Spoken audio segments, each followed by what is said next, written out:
You're live. All right. Yo, what up, everybody? It's your boy Fitzmug TV here, aka G Lauren 33, and I'm here tonight with your Monday Night Raw review and results for August 5th, 2019, aka your SummerSlam Go Home Show. It is the Go Home Show before SummerSlam. We are 6 days away, and I'm not gonna sit here and bash the show as much as I usually would, because in all seriousness, it wasn't a terrible show. I'm not gonna sit here and say it was a good show. Not really gonna say it was a bad show. They did some good things tonight, and I saw them do a couple things that usually on a Vince McMahon fully run Monday Night Raw, they usually wouldn't do.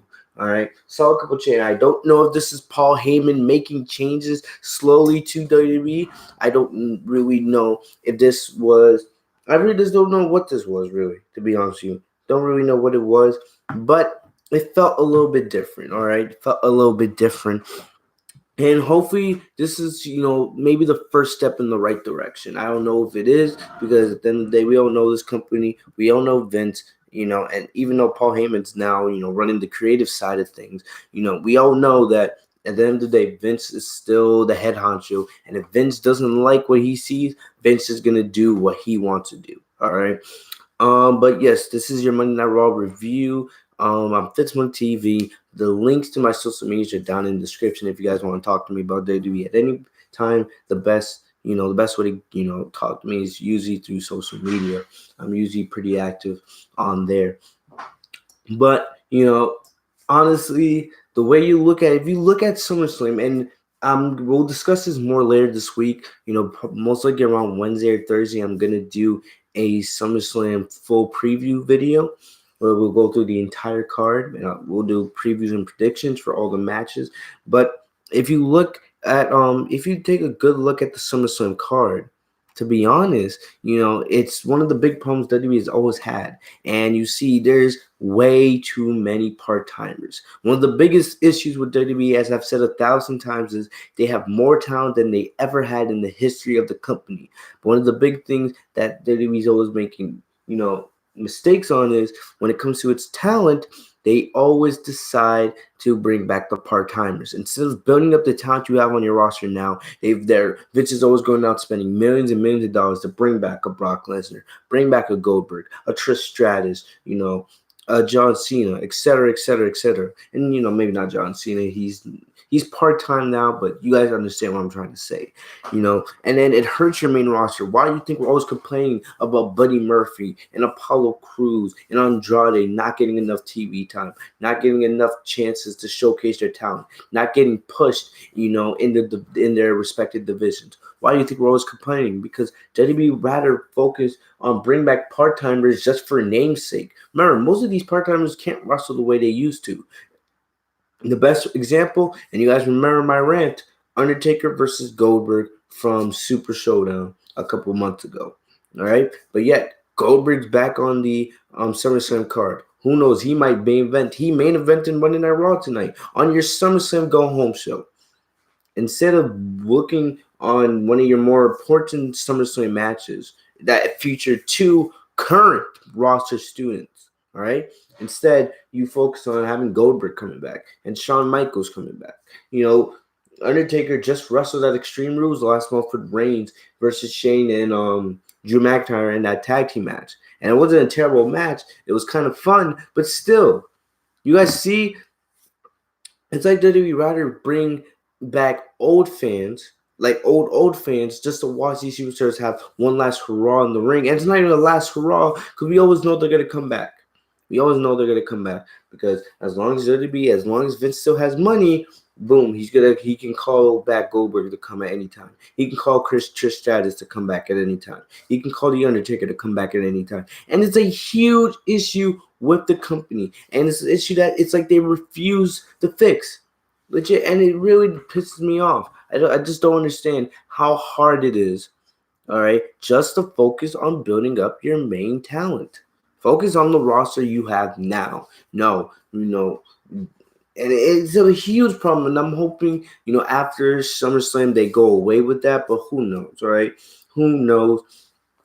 But overall, Raw wasn't terrible tonight, other than a few scratchy things, which I'll talk about as we go through the show. This should it be a long review, honestly, because there's not a lot that happened on the show tonight. There wasn't that many segments.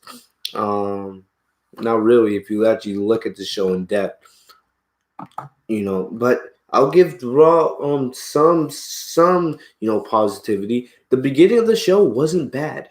All right, it wasn't bad. We're still, and maybe they're waiting till SummerSlam to do this. We've been hearing for weeks now, but they'd be having a whole new set, for Raw and SmackDown, especially with SmackDown moving over the Fox at the beginning of October. We've been hearing about SmackDown having a new set. Well, at least they took a step towards that tonight.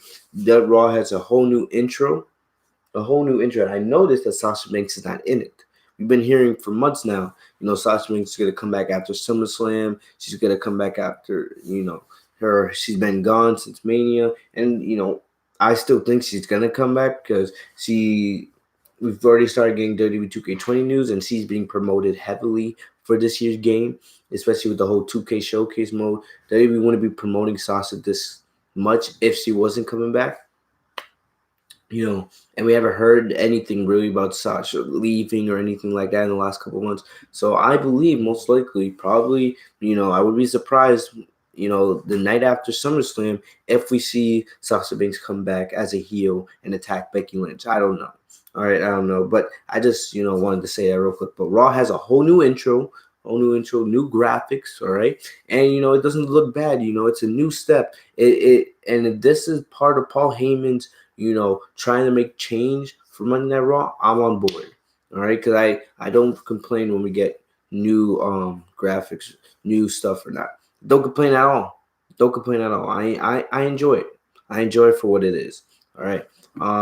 Junior, this is live. Welcome. But I enjoy it for what it is. All right. I enjoy it for what it is. And the show opened up pretty hot. Samoa Joe, came right after the intro came. You saw Samoa Joe on the announce table, and he was pretty heated. He was heated because you guys remember they're doing this whole Roman Reigns, somebody trying to attack or kill or whatever. They're doing this whole Roman Reigns storyline. And over the week since SmackDown Live, everyone's listing Samoa Joe as one of the big suspects. What's up, Paddle Pop? Let me see if I can say your name correctly, Knight. Paddle Patot or read flawlessly. All right. I think I said it right this week. But the whole thing, Samoa Joe is on the announce table. He's screaming, demanding for an apology. And, you see Corey Graves and Renee and Michael. They're legit having a conversation with Samoa Joe as he's screaming in front of the live audience. And if you're there in the arena, you can't hear what the commentators are saying. All right. But we could hear it at home. But basically, Michael Cole is like, oh yeah, there was a WWE poll that in the WWE universe, or like 80% or something like that. 80% of the WWE universe believes that Samoa Joe was the one that attacked Roman Reigns, and Reigns is like, if that's true, then 80% of the WWE universe is stupid. Pretty funny. But yeah, bro, I do MCU videos and do reactions. I have a whole playlist on my channel just for reactions, and I have a playlist for MCU videos, so you can check them out after the review if you want. I have tons of content for you to enjoy. But yeah, and then after that, Becky Lynch came out, and basically the only thing that was advertised for tonight's show beforehand, because you guys remember, last week, one of the big problems a lot of people were complaining is basically the entire card for Monday Night Raw was out before the show even came out. And sometimes you want to be surprised. Sometimes you want to see the unexpected. But the only match that was advertised for tonight's show legitimately was this match between Becky, Trish Stratus going up against Charlotte and Natalya. All right, we know those are going to be 2 of the 3 big women's matches at SummerSlam. Becky versus Natty, Bayley versus Ember Moon, and Charlotte versus Trish. And you can see 3 of the 4 horsewomen have big time matches at SummerSlam. The only one that's not on the SummerSlam card is Sasha. But you never know. There is still a chance Sasha could, be at SummerSlam. She could attack Bayley or Becky after their matches. I don't know if that will happen. I have no idea what WWE has planned for Sasha. I'm just throwing that out there. So there is a chance Sasha could be at SummerSlam. But back to the match. I didn't care for this tag team match that much. It wasn't bad or anything like that. I will give WWE props. They kept Charlotte and Trish Stratus away from each other. Kept them away from each other, and that's one of the problems WWE has. But they're always, they're having opponents fight each other before they face each other at the pay-per-view. I don't understand why WWE is always doing that. All right, they're always doing that nonsense, and in my opinion, it doesn't make sense. It doesn't make sense. I don't know why they would do it. Hold up.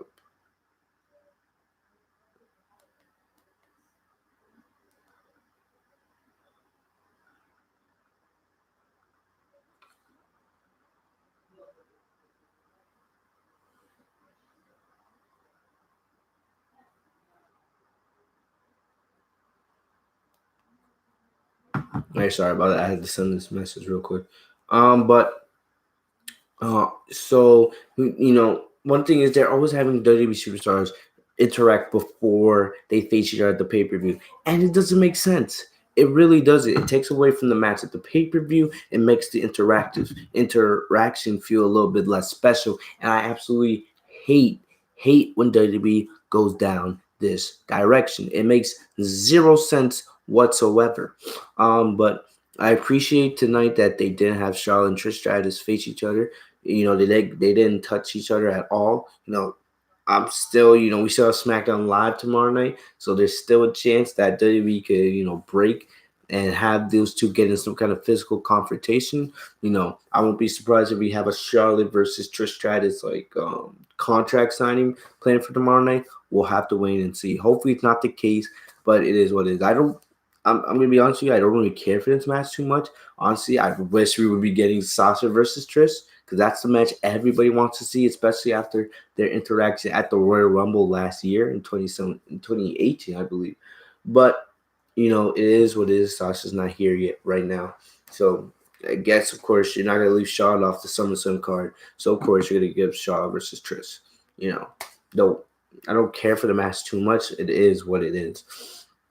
But yeah, and I know we also have Becky versus Natalya in the submissions match. I don't really care because there's no doubt in my mind that Becky's winning. All right, no doubt. Becky is definitely gonna, successfully defend, and that will either lead to her going up against Sasha for the rest of the year if Sasha comes back, or Sasha's gonna go against Bayley. Just want to put that out. What did you say in the comments? Can you react to film theory? They do a lot of MCU theories using data, math, and science. I don't know. I'll look into that channel after I finish the review. All right. I don't think I've ever heard of Film Theory's channel, to be honest with you. But who knows? Let me start setting up Film Theory.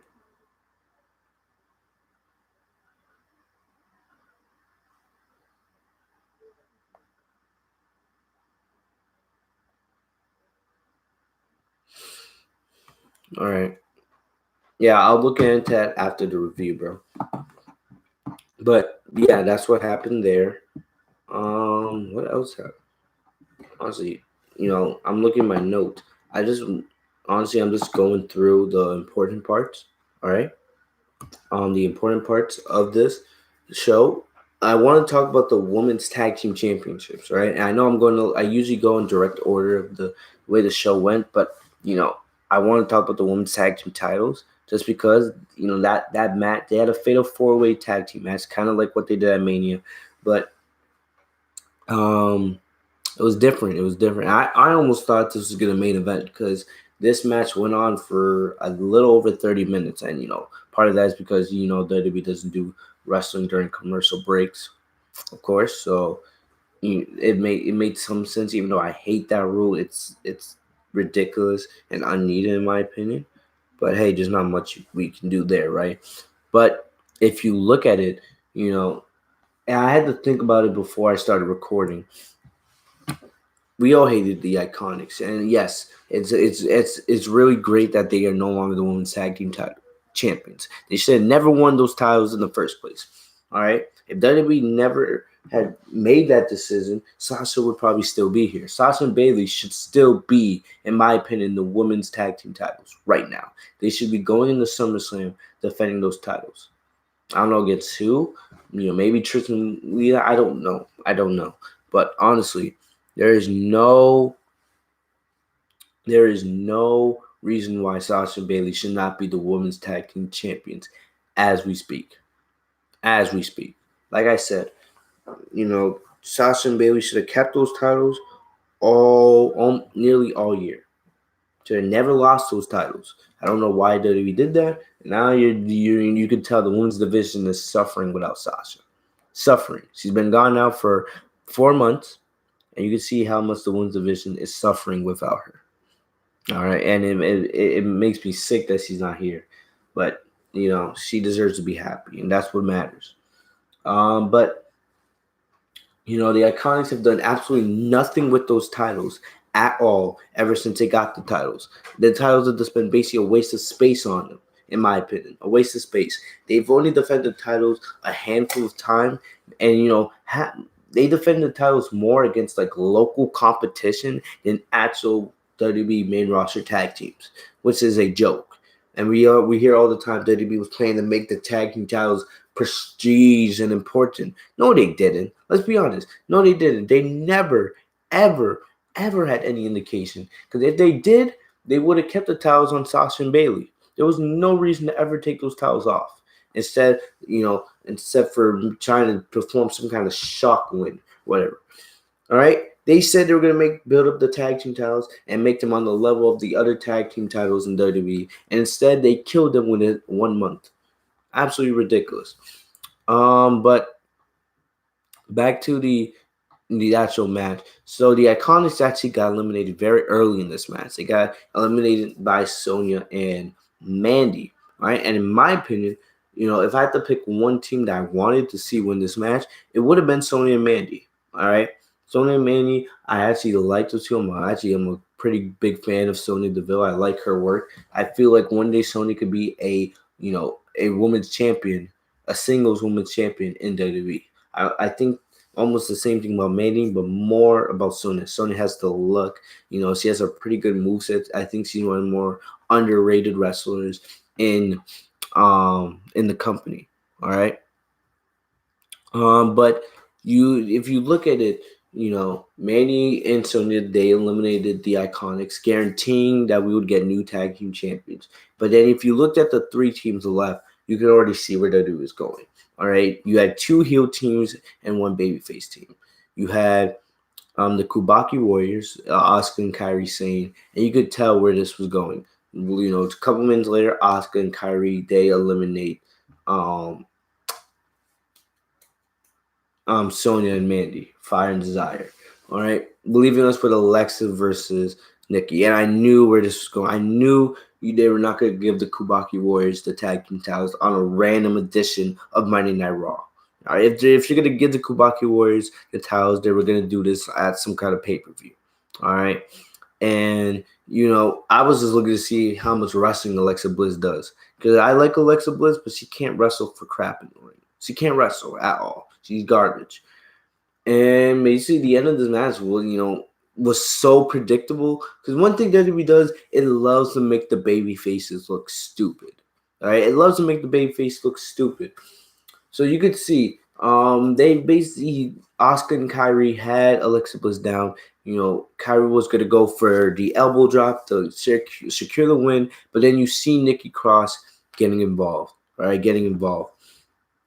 Asuka should have went, outside the ring, went around the ring, took out Nikki Cross. Instead, she tries to run right at her and right in front of the referee's eyes. The referee has to hold Asuka back, basically allowing for Nikki to throw Kairi off the top apron, and this allowed then for Alexa Bliss to hit hit, what's her name? I'm getting my name wrong. They hit Kyrie with the woman's right, in my opinion, the woman's right.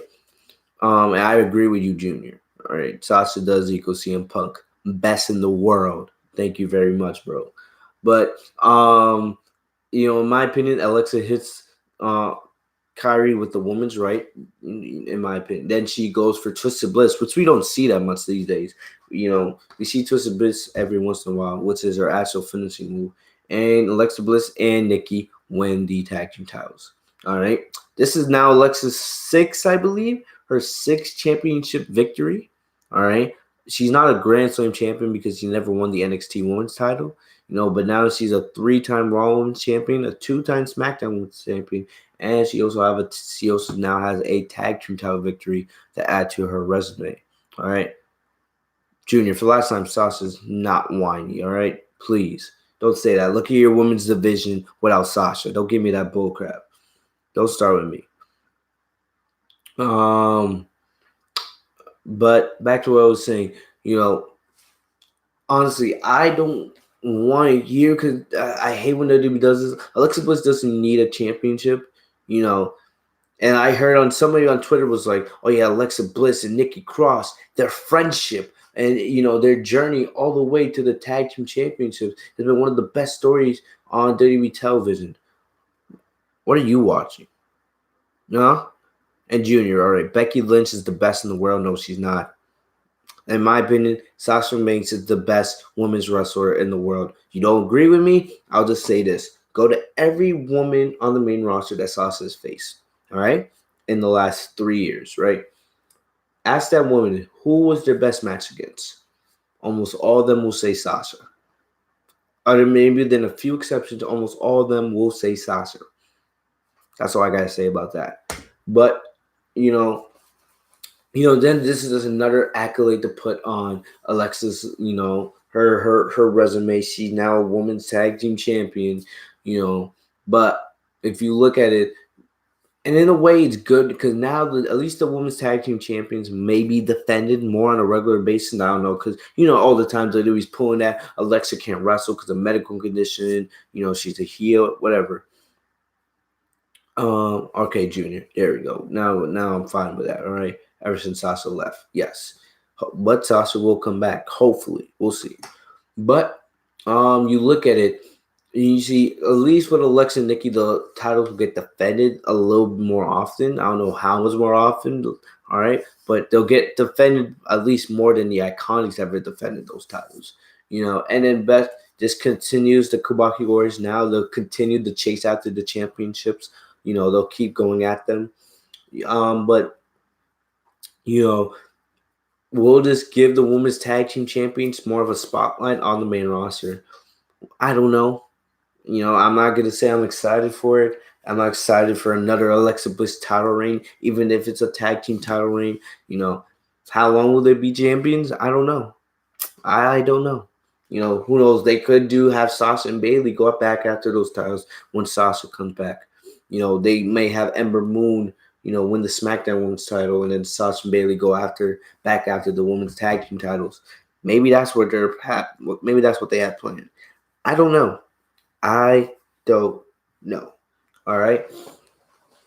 But, I don't agree with it being Alexa versus or having Alexa and Nikki win the titles. I would have rather have had Sonya and Mandy win those titles. I feel like they're way more deserving. But, the decision's already done. What's done is done. And we just have to deal with it. All right. We just have to deal with it. But we'll see where WWE goes. The Kubaki Warriors, they'll continue chasing, and then eventually, when they and finally win those tag team titles, it may be a little more special. Since they've struggled to win those as the babyface team, but we'll have to wait and see. We'll have to wait and see. Another thing I wanted to talk about, the whole Brock Lesnar and the whole Brock Lesnar Seth Rollins thing. I'll just come out and say this. I have zero care for this Seth Rollins Brock Lesnar match at SummerSlam. I don't care that this match is happening at all. But can we all agree that AJ Lee is the best of all time? The best woman superstar of all time? She's definitely up there. In my opinion, it's Sasha, but that's just my opinion. I'm not gonna lie, I'm biased when it comes to Sasha, but I might have to put Sasha, then Trish Stratus second, and maybe AJ Lee third. In my opinion, AJ is definitely in the top three when it comes to best woman superstars of all time. Even though AJ Lee's run in WWE was a little bit short, but what she did for the 3 years she was there was definitely great. I would love to see AJ come back one day, but because the whole CM Punk thing, that's probably never gonna happen. All right, but I loved AJ, loved her. But I want to talk about the whole Lesnar Seth Rollins situation. All right, how do I feel about Nikki Bella? Nikki Bella, I'll say this: Nikki's a better wrestler than her sister Brie, aka Botch Mode. Nikki Bella's not terrible in the ring. I'm not a big fan of the Bella twins. All right. I remember the Bella twins were supposed to be the ones to come back and win the tag team titles from the Iconics. Like, come on. What? Really? No. Nikki Bella is not bad, not terrible. I don't hate her or anything. She's a better wrestler than her sister. But, Paige, I actually really do like Paige. I miss her. I feel like hopefully one day she'll get to come back to the ring. Paige definitely was on track to be one of the greatest women superstars of all time. But then, she got in trouble outside. No, she got hurt. She got hurt. And then she had all that stuff happening with Alberto Del Rio, which kind of soured her image a little bit. Then you had that whole sex tape with Xavier Woods and Brad Maddox that got leaked. And then she actually came back and then she got injured, which wasn't Sasha's fault. All right, wasn't Sasha's fault. All right, I hate when people bring that up. But one day hopefully Paige does come back. She was on track to become one of the best women superstars of all time. She's if you guys don't know, go back and watch the Paige highlights. All right. But back to, and bro, I did a WWE 2K20 video earlier if you want to check that out. But the whole Lesnar Seth Rollins situation, I have zero care for this match. I'm so over this feud. So over this feud. They're doing nothing special. Everything you saw tonight, we've seen before. We've seen it with Lesnar versus Roman Reigns. I'll say this again on the preview prediction shows. Everything you've seen with Rollins versus Lesnar, it's the same crap we saw with Brock Lesnar and Roman Reigns. Tell me what's different. The only difference is that Reigns wasn't champion when he was feuding with Lesnar. And that's not even a difference. That's not even a difference. Because Reigns, their feud ended with Reigns winning the Universal title at SummerSlam last year. How iconic. How iconic. All right. Bro, I still don't know who's Fitzmonk Jr., all right? I don't know. Man, Fitzmonk Jr., I appreciate the support, bro, but, I still find it a little bit weird that you have your account called Fitzmonk Jr. But, talking about the whole, Lesnar and Rollins thing, man, we've seen all this before. We've seen this before, and I just don't care for it. Honestly, it's WWE. There was reports going out that WWE was doing this in an attempt to try to make Seth Rollins look cool. All right, Rollins. If you want Rollins to look cool, let him be himself. Give him a little more creative freedom over his character. All right, stop trying to script him so hard because WWE wants Rollins to be, the number one babyface. It seems more like WWE is transitioning from Roman Reigns being the number one guy to it being more Seth Rollins. Just either one, but in my opinion, neither one works. Neither one works. Rollins has cooled off significantly, and it's mainly because I feel like that feud with him again and Baron Corbin and Lacey Evans and Becky Lynch really hurt him. Really hurt him. All right.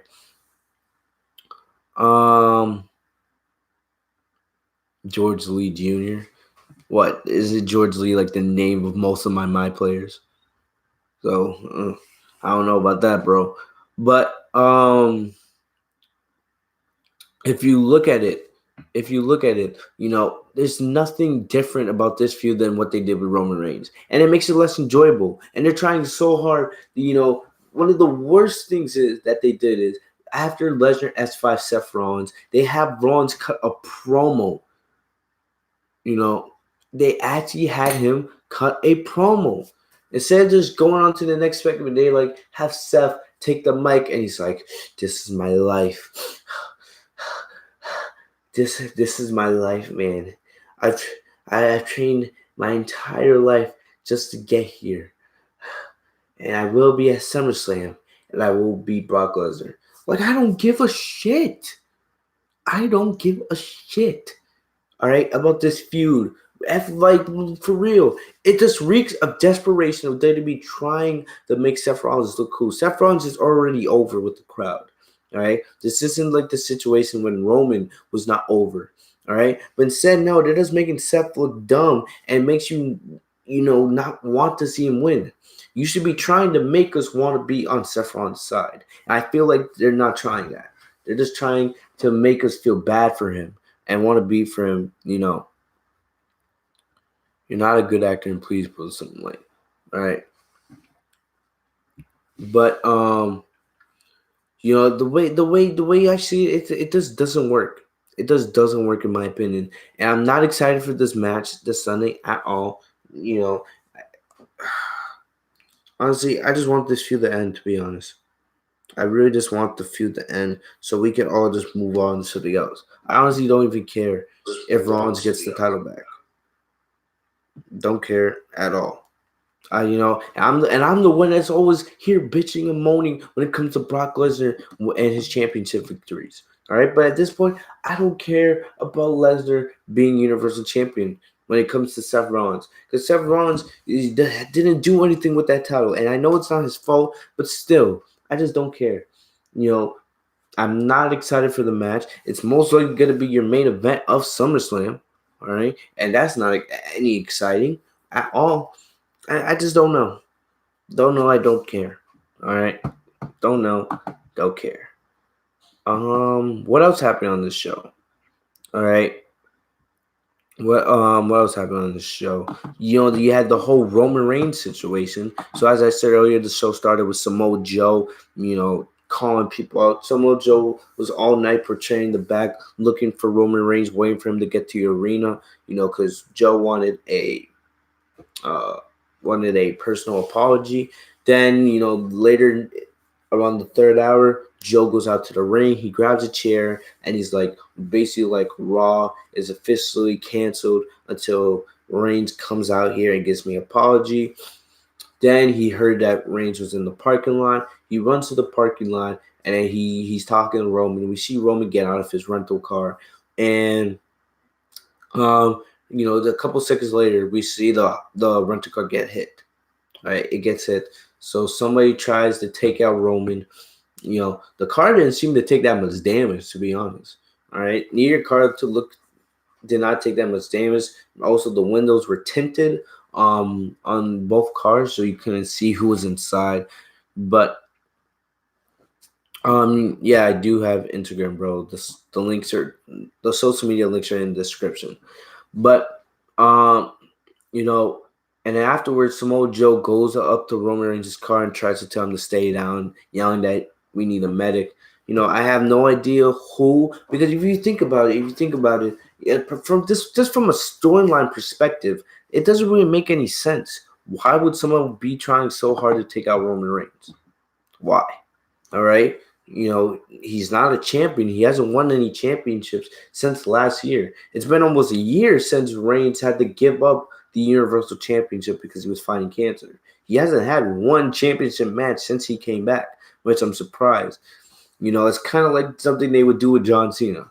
Cena, after a while, they would take Cena out of the title picture, and then they would have him go, months without having a title match, just having a feud with various superstars. I don't know if that's what they're doing with Reigns. So, when they eventually have him go after the WWE or the Universal title again, that he'll look important. I don't know. And that fans will actually be on his side when he wins the title. I don't know if that's the plan. But, it's whatever right now. But it doesn't make sense from a storytelling perspective why someone would want to take out Roman so hard. All right, why? You know, the guy just came back from cancer, and we're just talking about storyline. You know, what did Reigns do to get this much hate? And there was rumors saying they were planning Daniel Bryan versus Roman Reigns at SummerSlam. You know, that's kind of a fresh matchup because we haven't seen those two go at it in years. It was back years ago when Bryan was still a babyface. I think Bryan was like IC champion at the time, if my memory serves me correctly. I think it was like Fastlane 20s, like Fastlane 2016. I don't know, but it is what it is in terms of that regard. But that I don't think it's gonna be Daniel Bryan. There's still rumors about Buddy Murphy. I don't know. I just don't know. To be honest with you, there's just not much to say. But I just wanted to mention that. Will it be revealed at SummerSlam or tomorrow night on SmackDown? We'll have to wait and see. Reigns still does not have a SummerSlam match, so I don't think they're doing the Reigns versus Samoa Joe again. So we'll have to wait and see. We'll have to wait and see. We had a really good match between Andrade and Rey Mysterio tonight. Just wanted to mention that really quickly. Those two had a fantastic match tonight. And if you look at it, that's basically your mid card. That's basically your mid card. You don't really have a lot of serious people.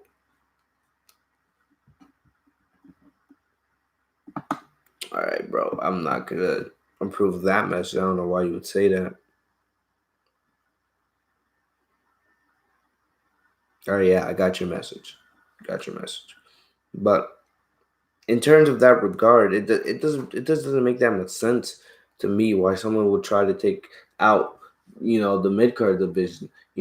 I read an article this week. WWE's not trying to put as much focus into their mid card division, which makes zero sense to me because you need a mid card division. And you legit, Rey Mysterio and Andrade have basically been WWE's mid card division for months now. All right. They have spectacular matches every single time they work together. They work together flawlessly, but the rest of the division is, invisible. Other than maybe Ricochet or Shinsuke Nakamura, WWE has a lot of mid card talent, but they refuse to use it. I don't know. Maybe this is a step to Paul Heyman trying to build up the mid card division for Raw. We'll have to wait and see what they do after SummerSlam, and especially if WWE is really serious about finally ending this wild card rule. We'll have to wait and see about that. But Andrade defeats Rey Mysterio in a really good match.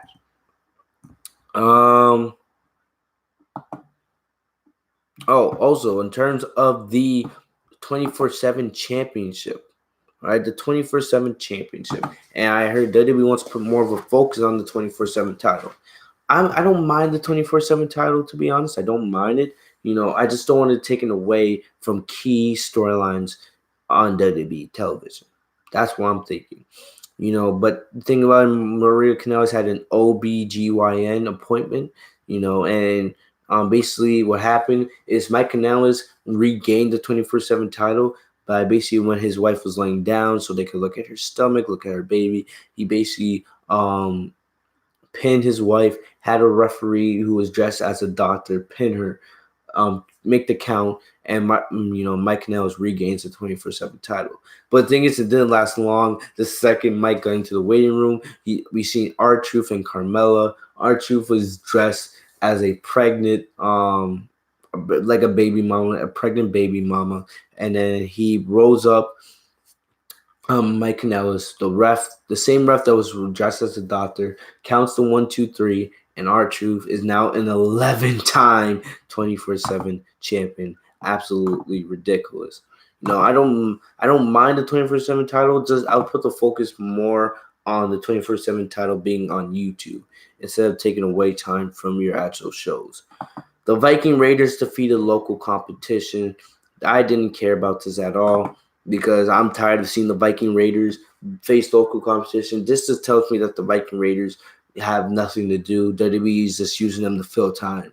because this has been going on since WrestleMania. It's been 4 months. Like, are you going to actually book the Viking Raiders to be monsters and actually go after the Raw Tag Team titles?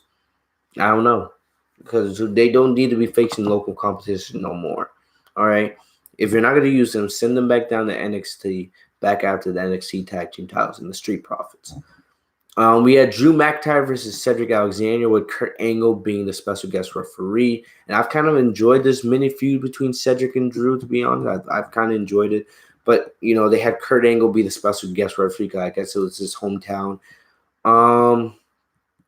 But basically, as, Cedric and Drew were finally outside the ring, Kurt was in the middle of the ring. We see the lights go out, and Bray Wyatt appears. And he's doing the mandible claw. This is the second time we've seen Bray do the mandible claw. It looks like it's becoming part of his main gimmick, and I don't mind it. We haven't seen the mandible claw be used by many superstars, and it kind of makes sense in terms of the Fiend's gimmick. It's like they're trying to make the Fiend the 2019 version of Mankind, which I don't mind. I'm loving the gimmick. I'm loving what they're doing. We'll just have to see how long WWE can keep this up, because eventually it's going to get a little bit stale, and WWE will have to find other ways to keep it interesting for the viewers. But hey, and yes, whatever your name is, it is Monday. Well, it's actually Tuesday now. The clock just struck 12. It's Tuesday over here. But can't wait. I'm actually excited to see the Fiend versus Finn Balor at SummerSlam, because I want to see, will the Fiend have any new moveset, or will it be the same old Bray Wyatt moveset that we know? We had the OC versus the New Day and Ricochet. This was a battle of tag team champions. What this told me, and this wasn't a bad match. The OC won when they hit the Magic Killer on, I believe it was on Big E. No, it was on Xavier Woods, my bad. They hit the Magic Killer on Xavier Woods. And we know this Sunday, I believe we're getting Styles versus Ricochet for the U.S. title. I kind of can't wait for that match again. But, all this really told me is that we need one set of tag team titles. We just need one. We don't need two. We need one. Honestly, having two sets of tag team titles, it's just kind of pointless. Honestly, just have your tag team champions defend the titles on different brands and build up your tag team divisions on both shows. That's all I got from this. Other than that, the last thing we got to talk about is The Miz revealing Dolph Ziggler's opponent for SummerSlam. We all knew, or at least if you guys had any common sense, you guys knew where this was going. It had been reported over the week. It had been reported during the week that, they're planning to have Goldberg face Dolph Ziggler at SummerSlam. I already kind of ranted at the beginning of the show about, they do bringing back part-timers. But, it made sense in a way. Dolph Ziggler has been attacking and berating the legend, so you have a legend take care of him. But still, man, it reeks of WWE needing part-timers just to make SummerSlam look important. How long will Goldberg versus Dolph Ziggler last at SummerSlam? After what we saw with Undertaker versus Goldberg at Super Showdown. Goldberg can only last about 2 minutes in the ring, especially with his stamina. All right. So I don't know. It's probably going to be Spear, Jackhammer. That's going to be it. I don't know why did he decide to make this decision. But at least it was kind of unique the way they did it, because they made it seem like it was going to be a contract signing for Miz versus Ziggler, but then Ziggler just came out, started talking away, and Ziggler's great on the mic. It's just that I just don't care, because the guy is a loser in terms of WWE television. So why would I take anything he says in any serious when all he does is lose? But you had Ziggler sign the contract first. Then The Miz was like, I can't wait to get my hands on you next Monday. All right. He said next Monday. And then you could tell where they were going, but it was kind of unique because Miz was like, I'm going to have many more SummerSlam moments. But the guy you're going to be facing at SummerSlam doesn't have many moments left. And, people thought it was Shawn Michaels, but we all knew, or at least I knew, this was not where they were going. And then they had Goldberg's music hit. Ziggler ran from the ring. Goldberg signs a contract, and he goes, "You're next." And then Ziggler tries to escape the arena, but runs straight into a super kick by Shawn Michaels. Shawn gets payback on Ziggler for what happened last week. So it all makes sense in the end. But, I'd rather WWE not do anything with those, with the part-timers. Legit. But and then, if you look at the SummerSlam card is, I'm really concerned about how long this show is actually going to be. I have some very, very big worries about how long SummerSlam is actually going to be, just because it's WWE. But other than that, that's all I got for you guys today. I hope you guys enjoyed the review. Remember, I'll most likely be back with a SmackDown Live review tomorrow night. And then either Wednesday or Thursday, I'll have a SummerSlam preview and prediction show. So make sure you guys are here for that. But, Monday Night Raw tonight wasn't terrible. It wasn't the best show in the world. But just remind me about the film theory, guys, in the comment section, or just message me on social media, and I'll do a video most likely on that later this week. But I said later this week. But yeah, SmackDown Live review Tuesday night. Wednesday or Thursday we'll have SummerSlam preview prediction show, and of course, right after SummerSlam goes off the air Sunday night, I'll have a SummerSlam full show review and results. All right. But other than that, that's all I got for you guys today. Make sure to follow me on social media, like, comment, subscribe if you guys are new to the channel, enable notifications by clicking the bell next to my name, Swing TV, so you guys are notified every time I post a new video. Oh, I messed with my own outro. Yes, but just click the bell so you guys are notified every time I post a new video. I'll see you guys later. Have a great day, guys. Peace.